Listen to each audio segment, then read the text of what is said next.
Bonjour à tous et bienvenue dans cette nouvelle édition du Grand JT des Territoires sur TV5 Monde et sur vos chaînes locales et régionales. Tout de suite, les titres de l'actualité. 6 jours après le début des éruptions de la Soufrière, l'île de Saint-Vincent dans les Antilles présente un paysage méconnaissable. De nombreux axes routiers sont barrés, les rivières polluées et les commerces alimentaires dévalisés. Le point sur la situation sur place en début de journal avec la rédaction de Via ATV. Il dirige le numéro 1 mondial du luxe, une réussite française exceptionnelle. Bernard Arnault nous a reçus en exclusivité. Ce géant du luxe aux près de 70 marques fabrique français et veut aussi porter de nouvelles valeurs. Ils sont absents des stades depuis plusieurs mois désormais. Les supporters font leur retour grâce à des avatars géants installés en tribune, vous allez le voir. Une idée du club L'Estac dans l'Aube et un reportage de Canal 32 dans un instant. Et puis pour finir ce grand JT des territoires, une exposition, celle de photos et d'images de la ville de Limoges, les souvenirs et le développement d'une ville racontée par la rédaction de 7 à Limoges. Situation préoccupante aux Antilles depuis l'entrée en éruption du volcan de la Soufrière le 9 avril dernier. Les habitants de Saint-Vincent vivent au rythme des explosions volcaniques qui se succèdent. Entre 16 000 et 20 000 habitants ont été évacués vers le sud de l'île, proche de la Martinique. Certains ont choisi de rester sur place. Les retombées de cendres polluent pourtant les réserves d'eau potable qui viennent à manquer. Le point sur la situation sur place avec les envoyés spéciaux de Via ATV, Loïc Régis et Jean-Marc Dabreux. Méconnaissable. Les éruptions successives de la Soufrière ont transformé le nord de Saint-Vincent en un paysage lunaire. Véhicules, habitations, tout a été laissé à l'abandon sous une épaisse couche de cendres volcaniques. Pour rejoindre la zone rouge, la plus proche du volcan, nous avons franchi les barrages naturels provoqués par les coulées de boue et les points de contrôle installés par les autorités. Pour le moment, c'est bloqué. Nous devons effectuer le nettoyage de la route. Pour votre sécurité, l'accès vers le nord est interdit. Mais j'habite juste à côté. La population a reçu l'ordre de quitter les lieux jugés trop dangereux. Mais certains ont décidé de rester malgré les risques. Je sais que le danger est là et je suis prêt à l'affronter, donc je reste. Les champs sont désormais inexploitables, l'eau des rivières imbuvable. La solidarité est le seul moyen pour survivre. On a besoin d'aide ici. Venez nous aider. Notre village a été complètement détruit. La majorité des habitants a choisi de regagner les centres d'hébergement d'urgence. Cette école accueille une cinquantaine de familles pour une durée indéterminée. Au moins 2 ou 3 mois. Certains ont tout perdu. Je ne sais pas combien de temps ils pourront rester. J'attends les instructions. Un quotidien perturbé, même dans les régions les plus éloignées du volcan.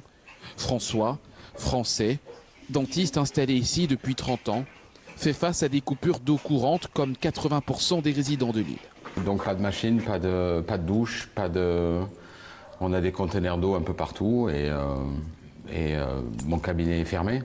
Affrété depuis la Martinique, le Ventose, frégate de la marine française, a accosté ce mercredi à Kingston avec des milliers de litres d'eau. On est même susceptible de délivrer la propre eau du bord que nous avons en soute, si effectivement ils ont la capacité de la prendre. Donc ça représente plusieurs dizaines de mètres cubes.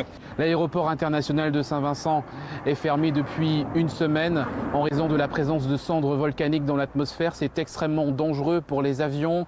L'aide humanitaire arrive exclusivement par voie maritime. Une aide très attendue ici, surtout que le volcan est toujours en phase active. En moins de 24 heures, pas moins de 2 éruptions ont été observées ici. Nous vous en parlions il y a quelques semaines dans le Grand JT des Territoires. L'Ariège et plus précisément la grotte de Lombrive abrite actuellement une expérience scientifique inédite, Deep Time. Depuis le 14 mars et jusqu'au samedi 24 avril, 15 personnes se sont portées volontaires pour vivre ensemble dans la cavité coupée du monde extérieur et selon leur propre rythme biologique. Une expérience unique en son genre de 42 jours. L'exploratrice Mélusine Malander y a passé, elle, une semaine. Retour d'expérience recueilli par Stéphanie Leborne du journal La Dépêche du Midi, nos partenaires sur place. On entend des gouttes, on entend le bruit différent. Quelqu'un qui bouge dans sa tente à côté, qu'est-ce que c'est? Quelqu'un qui ronfle. Et puis il y a ces distances, parce qu'en fait chaque chose est distanciée. Entre le lieu de vie, le lieu où dormir, le lieu de la science, il faut marcher. En plein ramadan, partout en France, les fidèles s'organisent. À Saint-Étienne, une supérette a mis en avant un kit des indispensables du ramadan. Et la Grande Mosquée conseille les musulmans pour allier confinement et ramadan. D'ordinaire, cette période signifie rassemblement et partage. Regardez ce reportage à Saint-Étienne pour TL7 d'Adrien Blétry. C'est le début du ramadan, les musulmans pratiquants vont donc connaître un deuxième mois saint confiné. Mais cette fois-ci, les lieux de culte sont ouverts, une chance pour les fidèles. On s'attend à ce qu'il y a une grande affluence parce qu'il y a pas mal de fidèles qui ne fréquentent pas beaucoup les mosquées et qui essayent de les fréquenter pendant le mois de Ramadan. Donc voilà, on va bien évidemment accueillir tous les fidèles qui désirent venir à la mosquée quand elle est ouverte et ils seront accueillis dans les meilleures des conditions. Les conditions justement restent particulières. Les croyants ne peuvent pas se rendre à la mosquée si elle est située dans un rayon de plus de 10 km par rapport à leur domicile. Des prières nocturnes et des lives quotidiens seront animés par les deux imams de la grande mosquée. Une programmation spécifique est donc mise en place pour éviter tous les rassemblements. On essaie de conseiller aux fidèles au maximum de respecter le couvre-feu, chose qu'ils respectent bien évidemment, et on leur conseille aussi de limiter les repas le soir entre eux. Ce soir, c'est le premier repas du ramadan, l'occasion de se faire plaisir avec des plats riches et copieux. Les commerces ont adapté leurs rayons en conséquence. On retrouve un peu de tout, les gens confectionnent beaucoup de plats, et donc toutes les préparations pour les plats, les pâtes, les semoules pour les différentes soupes qui sont préparées. Et en cette période compliquée, les commerces peuvent remplir un peu leur trésorerie. Là aussi, couvre-feu oblige, un peu bousculé par le temps, mais les gens s'adaptent et puis c'est l'une des périodes importantes de notre commerce, oui, effectivement. Le ramadan se terminera donc le 13 mai prochain et pour les pratiquants qui souhaitent se faire vacciner contre la Covid-19, pas de problème, une injection de ce genre ne rompt pas le jeûne.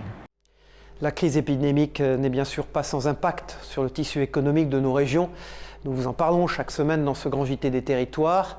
Ainsi, de nombreux industriels se sont lancés dans la fabrication de masques pour compenser la perte de chiffre d'affaires dans leur activité principale. Certains ont su d'ailleurs dénicher une filière durable. C'est le cas à Bussang, dans les Vosges, vous allez le voir, où l'entreprise Fackelmann, qui fabrique des sacs d'aspirateurs, produit désormais des masques FFP2.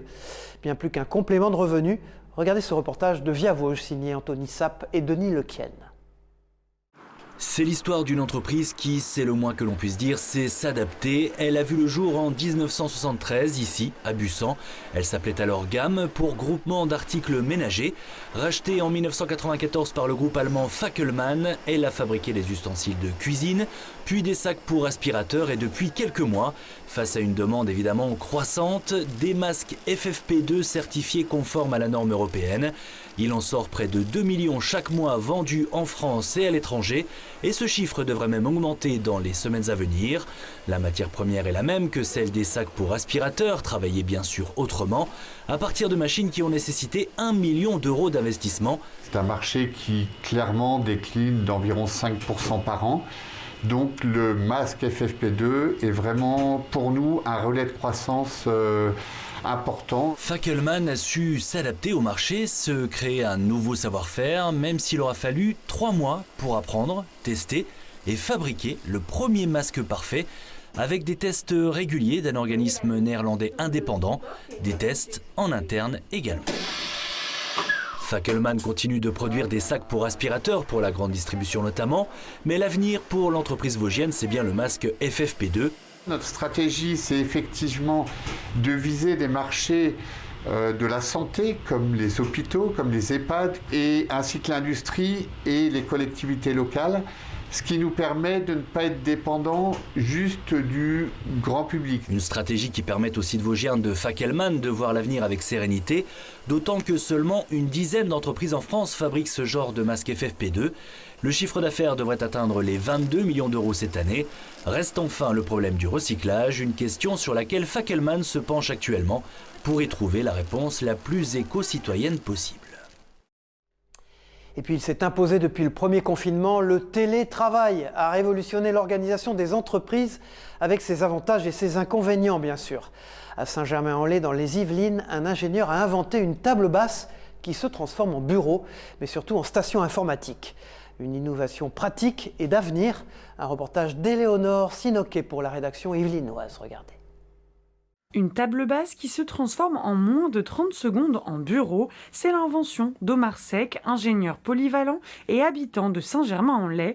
Et cette table n'est pas seulement un meuble. La table se déplie totalement et se transforme en station informatique totalement complète, où il n'y a plus qu'à plugger son ordinateur à la table et travailler. Idéal pour le télétravail, notamment avec le développement de cette pratique pendant la crise sanitaire, la table n'avait pourtant pas cet objectif à la base. C'était en 2011-2012, un été où j'avais envie de jouer aux jeux vidéo depuis mon canapé. Il n'y a pas de solution pour jouer depuis son canapé.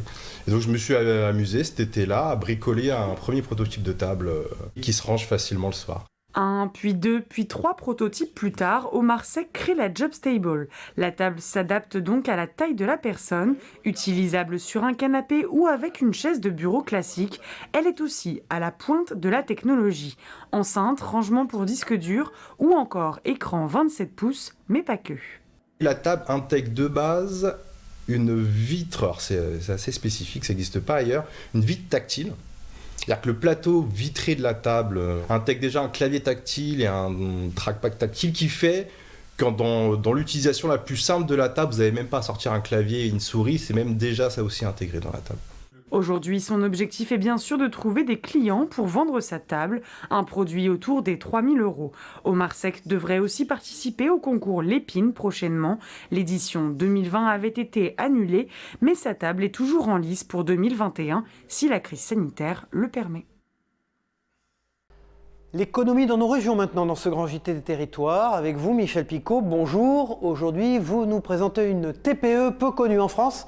Et pourtant, ses solutions avec ses alliages à mémoire de forme se sont faites une belle place au cœur, et oui, de la Silicon Valley, au milieu des acteurs majeurs du monde de l'espace et des satellites. Expliquez-nous, Michel.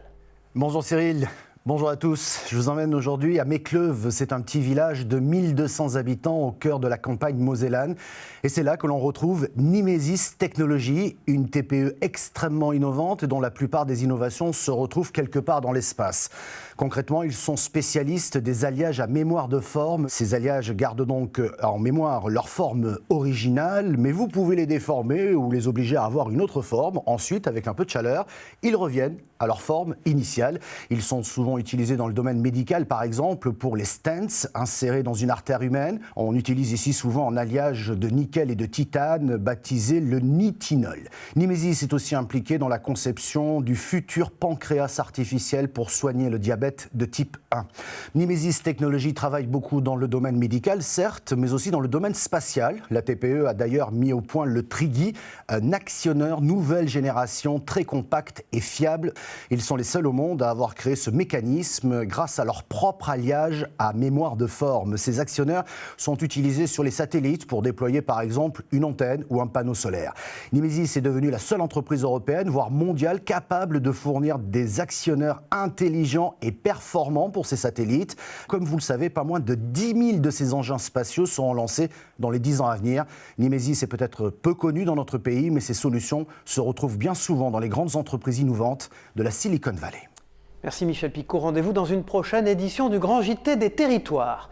Économie toujours, j'ai eu l'occasion de rencontrer en exclusivité il y a quelques jours Bernard Arnault, le PDG du groupe LVMH. L'occasion d'évoquer avec lui lors de cet entretien les très bons résultats du groupe de luxe récemment publiés, mais aussi l'influence des marques françaises dans ce contexte international de Covid. Écoutez cet entretien. Bonjour Bernard Arnault, merci de nous recevoir, j'allais dire spécialement dans cette période, puisque vous avez il y a quelques heures présenté les résultats de votre groupe. Vous annoncez des résultats exceptionnels, j'allais dire presque historiques, dans des zones du monde où nous sommes très présents aussi, les États-Unis, la Chine, l'Asie. Vous devez être un homme heureux finalement. Écoutez, oui, et surtout à diriger ce groupe depuis un certain nombre d'années, j'ai beaucoup de plaisir.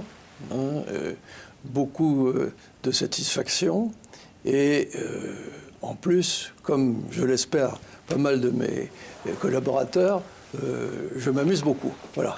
Comment continuer à porter cette image extrêmement positive liée à cet art de vivre français que vous incarnez, que vous représentez dans le monde entier, dans cette époque troublée? Et est-ce que la France a encore, selon vous, les capacités, le ressort à faire rêver le monde. Puisque oui. vous arrivez, Mais vous, oui. à vendre d'une certaine manière cette particularité française. Oui. C'est encore possible. Oui, les marques Bernard Arnault. françaises, les marques du groupe LVMH en particulier, font rêver le monde. Hein. Et je crois que ce qui est important, c'est d'incarner des valeurs. Aujourd'hui, les clients veulent du sens dans ce qu'ils acquièrent et veulent voir que derrière les produits magnifiques que l'on leur offre, il y a plus. Il y a autre chose.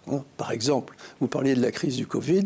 Pendant la crise du Covid, nous avons été un des groupes français qui avons le plus fait pour aider le pays en fabriquant dans tous nos centres justement de parfumerie où on fabrique au sauvage du gel hydroalcoolique. On était les premiers. Je crois que 3 jours après le premier confinement, oui, on manquait de gel hydroalcoolique. Toutes nos usines ont fabriqué du gel hydroalcoolique et on l'a donné aux hôpitaux, aux pharmacies, etc. Donc, c'est du sens un engagement, qui est un engagement très important pour nos clients et pour tous nos partenaires, tous nos employés qui se rendent compte que le groupe LVMH, certes, ce sont des produits merveilleux, mais c'est plus que ça. Merci infiniment. Et puis LVMH qui a annoncé mardi dernier un chiffre d'affaires en hausse de plus de 30% sur un an et qui s'établit à près de 14 milliards d'euros au premier trimestre 2021. Loin des milliards d'euros et des polémiques récentes autour d'une Super League entre riches, les clubs de football tentent de s'adapter pour survivre. Parmi leurs nombreux problèmes, il y a celui, bien sûr, des stades vidés de leurs supporters. À Troyes dans l'Aube, le club de l'Estac propose à ses aficionados de prendre place dans le stade sous forme de silhouettes en carton. L'objectif, c'est de permettre aux aficionados de soutenir bien sûr différemment leur club. L'initiative insolite séduit et de nombreux visages connus ou moins connus ont déjà leur place en tribune. Un reportage de la chaîne Canal 32 dans l'Aube donc. Un stade de l'Aube rempli de supporters en carton. Pour la réception de Guingamp, plus de 1000 silhouettes grandeur nature ont été installées en tribune. C'est une très très bonne initiative qui a été prise par le club. Ça permet de changer certaines choses. On ne peut pas avoir les supporters en direct, on les a par ces petites magnettes. Le principe de l'opération est simple. Les fans de l'Estac envoient gratuitement leurs photos pour réserver un avatar grandeur nature en tribune. Objectif, permettre aux supporters de montrer leur soutien à leur équipe, malgré le contexte de crise sanitaire. Depuis maintenant 1 an et le contexte sanitaire, on a dû au sein du club se réinventer entre guillemets concernant nos différentes tâches de travail. Malheureusement, avec les matchs à huis clos, nos supporters sont obligés de rester à la maison pour suivre les matchs de l'Estac. Parmi les silhouettes installées en tribune, plusieurs personnalités locales, comme le maire de Troyes, François Barouin, ou le président de l'Estac, Simon Cliff. Il est encore possible de participer à l'opération qui durera jusqu'à la fin de la saison. Les supporters pourront alors venir récupérer leurs silhouettes gratuitement. Une autre bonne idée à présent, elle nous vient du Pas-de-Calais. Pour aider les restaurateurs, la mairie de Lens a décidé d'installer jusqu'à la fin du mois sur son parvis un village des restaurateurs.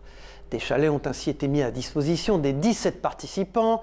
Une offre bienvenue et appréciée des concernés et aussi des consommateurs, vous allez le voir. Témoignage recueilli par Lucie Cailleret de la rédaction de WEO, la chaîne de la Voix du Nord. Du bonheur de retravailler, du bonheur de revoir les clients, voilà, d'avoir le plaisir de retourner en cuisine, de revenir en équipe.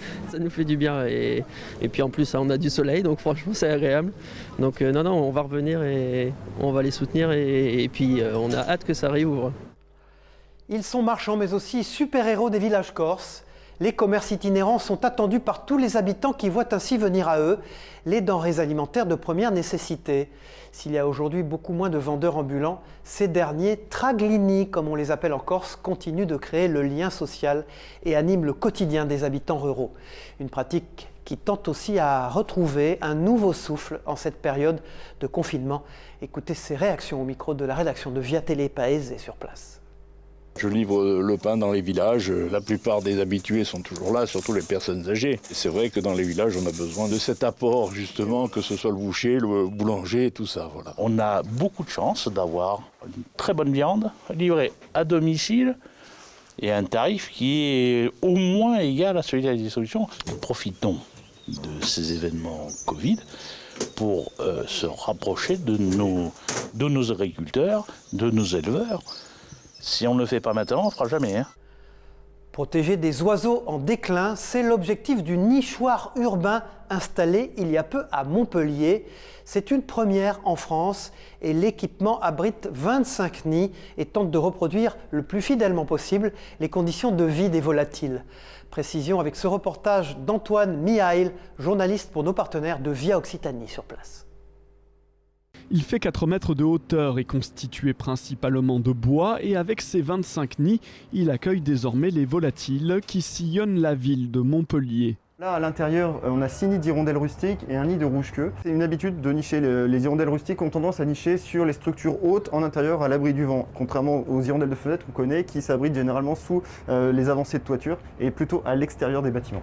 Ce nichoir urbain, doté en plus d'un composteur, est une première en France. Il vient à peine d'être installé dans ce square du centre-ville. Le projet porté par la Jeune Chambre économique de Montpellier et la Ligue de protection des oiseaux doit permettre à des populations d'oiseaux en déclin d'avoir des espaces mieux adaptés pour vivre en ville. Quand on prend l'exemple des hirondelles, un tiers des populations ont disparu en 15 ans, donc c'est une hécatombe. Si on prend l'exemple du moineau friquet, c'est 60% en 10 ans, c'est énorme. Donc il faut trouver des moyens de réintégrer la nature et la biodiversité en général en ville et ce mobilier fait partie des expérimentations pilotes. Une intégration souvent mise à mal par la construction des nouveaux bâtiments d'après les associations de protection des espèces. Là-dessus, la mairie de Montpellier le reconnaît, il va falloir repenser la manière de construire les logements neufs. À l'avenir, il faudra penser à concevoir des bâtiments plus adaptés pour la biodiversité. Ça, c'est tout à fait possible, il suffit juste d'y penser, c'est pas onéreux. Ce projet de nichoir a coûté 25 000 € à la Jeune Chambre économique de Montpellier. Il a été financé principalement par des partenaires privés. Et leurs ventes ne connaissent pas la crise. Les produits au CBD ont un succès fou en France. À Bordeaux, vous allez le voir, une quinzaine de boutiques ont ouvert ces 3 dernières années en centre-ville. Mais cette substance extraite de la même plante que le cannabis est encore peu connue. Prisée pour ses vertus apaisantes et bien que légale, beaucoup se posent des questions sur son potentiel addictif. Un reportage de Claire Eckersley pour TV7, la chaîne du groupe Sud-Ouest. Elle pousse comme des champignons. En seulement 3 ans, une quinzaine de boutiques spécialisées dans le CBD ont ouvert à Bordeaux. Un succès relayé sur les réseaux sociaux où les influenceurs sont nombreux à vanter les mérites de la plante. Mais le CBD, c'est quoi ? Il s'agit d'un cannabinoïde présent dans la plante de cannabis avec qui elle est souvent confondue. Pourtant, sa commercialisation est légale en Europe car elle ne contient pas le même taux de psychotropes. Elle ne fait donc pas planer, mais est très prisée pour ses vertus apaisantes. Pour surfer sur le phénomène, les produits à base de CBD sont toujours plus nombreux. Bonbons, thé, cosmétiques, sous forme d'huile ou même en bière. De plus en plus diabolisé, le CBD est devenu tendance. Et ses effets bien-être, presque addictifs. J'apprécie encore la sensation de détente immédiate là, sur le coup. S'il est interdit aux commerçants de vendre cette plante pour la fumer, certains clients l'utilisent dans ce but. Pour certains, le CBD aiderait à arrêter le cannabis. J'ai souvent eu des mamans qui venaient avec leurs filles, leurs fils, qui fumaient depuis des années, pour qu'ils arrêtent le cannabis en passant du coup par le CBD. Le CBD aiderait-il à lutter contre la dépendance ? Cet addictologue a un avis mitigé. Si le CBD n'a pas en soi d'effets addictifs comme le THC présent dans le cannabis, la banalisation de ce type de produit et son image axée sur l'esprit du cannabis pourraient encourager les plus jeunes à fumer. La communication marketing autour du CBD a ceci de perfide qu'elle s'appuie sur l'image positive du cannabis chez certains jeunes. S'il est encore trop tôt pour connaître les conséquences du CBD sur la santé, son commerce, lui, a le vent en poupe. Et cela n'est pas près de s'arrêter. Les expositions ouvertes au public sont devenues des événements rares ces derniers temps. À Limoges, la médiathèque propose jusqu'au 12 juin prochain une nouvelle exposition intitulée « Limoges, ça a bien changé ». Photos anciennes et nouvelles, cartes postales, livres ou encore publicités pour raconter et montrer l'histoire de la ville. Un bien bel exemple et un reportage d'Alain Druot pour 7 à Limoges, regardez. Une exposition ouverte au public, ça ne court pas les rues. Avec Limoges, ça a bien changé. La bibliothèque francophone multimédia partage une délicieuse madeleine par ses temps de disette culturelle. On va plutôt la jouer album de famille. C'est-à-dire que, bon, on ne peut pas réinventer le sujet. L'idée, c'est pas de dire on va vous apprendre des choses sur Limoges. Il y a plein de choses et Paul Colmar est là. Et on peut lire ses articles régulièrement. Donc on s'est dit on va jouer plutôt l'album de famille. C'est-à-dire que ce patrimoine est à nous tous. Et on va étaler un peu tout ça, comme un pêle-mêle. Ce qu'on a voulu justement, c'est proposer une exposition qui est facile d'accès, mais qui a aussi un contenu historique assez chiadé. Donc la personne qui voudrait y passer 10-15 minutes, regarder les quelques photos qui l'intéressent, peut le faire. Et puis la personne qui veut regarder ça un peu plus précisément peut y passer 2-3 heures et sortir de la BFM en ayant appris des choses sur sa ville. Des photos de plus de 100 ans et des photos contemporaines accompagnées d'anecdotes sont à découvrir jusqu'au 12 juin prochain, les après-midi du lundi au samedi, et c'est gratuit. Voilà, c'est la fin de cette édition du Grand JT des Territoires. Merci de nous avoir suivis sur TV5 Monde et sur vos chaînes locales et régionales. Bon courage à tous et à très vite.